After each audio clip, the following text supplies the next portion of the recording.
You all know how the story goes.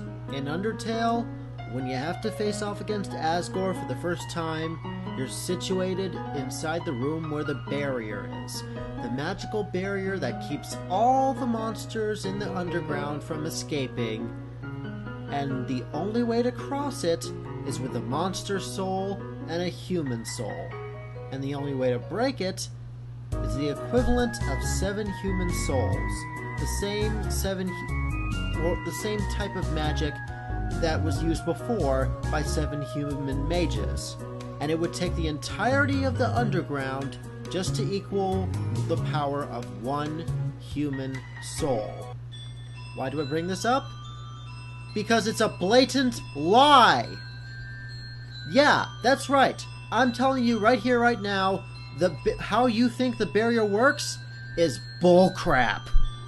And how do I know that this is bullcrap? Because there's a very large piece of evidence that all of you have been overlooking all this time. And it's right in front of you. Remember this fight? When Frisk is facing off against Omega Flowey? This was me, in my first pacifist run, facing off against Omega or Photoshop Flowey, and the 6 souls were beating the crap out of them as I watched on. I hadn't killed a single monster, and as you saw, if you know anything about the ending of Undertale, even if you kill Asgore, which I didn't, you don't get to claim his soul. You don't. Even if he commits suicide. And that can happen. I did a video that showed it happening. Even if he commits suicide to try and give you his soul so you can pass through the barrier, you don't take it. Flowey destroys the soul before you can get your hands on it. And yet, even if you go through the entire game as a total pacifist, not hurting anybody, even not hurting Asgore, you do not get a single monster soul, and yet you are still able to do this.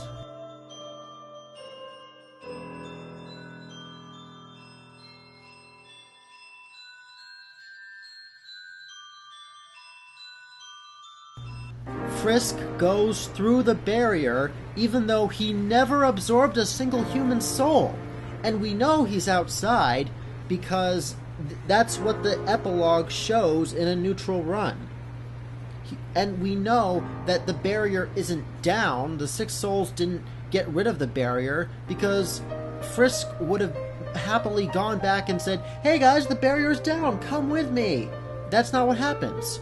So the question then becomes, wait a minute, but this doesn't make sense. Weren't we told in-game that you need a monster and a human soul in order to pass through? And yes, it's true.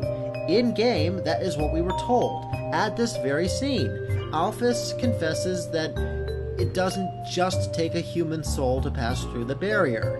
It takes at least a human soul and a monster soul. And if you want to go home, you have to take Asgore's soul and kill him. That's what she says.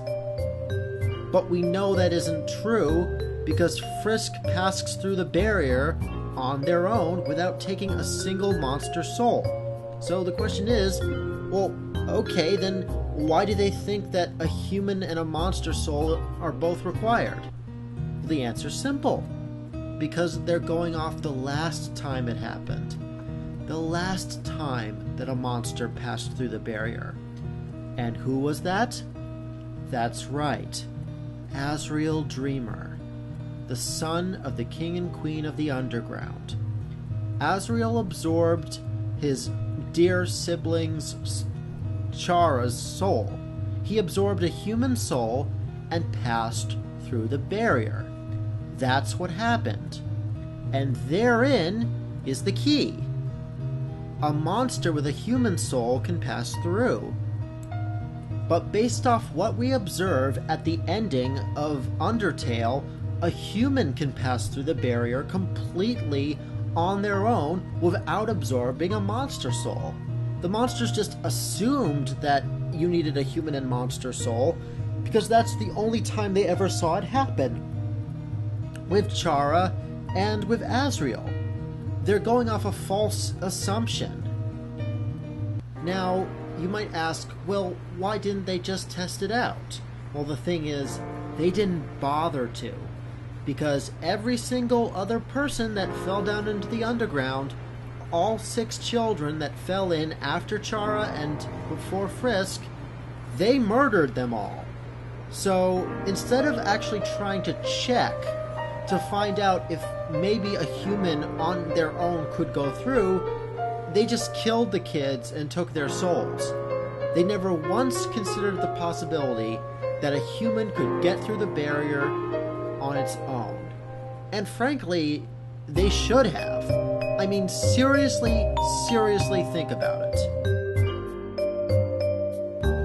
Why would the humans ever create a barrier that they themselves would be unable to get out of in case any of them ever mistakenly fell in or anything like that? Of course they'd make the barrier so that only a human could go in or go out. It just makes sense. They'd make it so that only monsters couldn't get in or get out unless, again, the monster somehow had taken a human soul or they had the equivalent of 7 human souls. So the question then becomes, okay, why then did they make the barrier that way? Why not just say, kill all the monsters? Or for better still, why not just create a barrier that no humans could ever enter, therefore they'd never have to leave? Well, there's several possibilities. The first possibility is pretty obvious, that over time humans might change their minds about the monsters and they might decide to try to seek them out again, either to make amends or maybe to open up a type of trading, a type of separate but equal deal. We'll give you this, you give us this, and we can both stay in our places and we'll never have to come near each other ever again. Something like that. That's one possibility. Another possibility is if humans ever decided that, you know what, we just can't take a chance with these guys, we'll have to go in there and finish the job just in case. And again, I'm spitballing here. These are all just theories that I have. Keep in mind, according to the omniscient narrator that starts out the game, and again, this is from an unbiased source, unlike the monsters' history, it very clearly says that after a long battle, the humans won and the monsters had to surrender. And that the monsters were sealed within the mountain in the underground behind a magic barrier. So if they'd really wanted to, they could have killed all the monsters right here and there. They had won. So why didn't they? Why resort to the barrier if the whole point was just to kill off all the monsters to begin with? The best thing that I can think of is that this is my personal idea. The barrier was a test. It was a test to see if the monsters really were as awful as humans thought they were. Like, okay, we think you guys are just hordes of magic-using freaks that will try to kill any human to steal its soul. We're gonna put you behind this barrier, and we're gonna give you a chance. Prove that you can listen to your better angels, and that if any humans fall in, you'll treat them decently and let them out. You do that. You let any humans that fall down into where you are out. You treat them nicely, you treat them decently, you prove that you're not just the monsters that we are afraid you are, and we'll put the barrier away. We'll show you mercy if you show our kind mercy. The barrier was a test, and monsters failed again and again.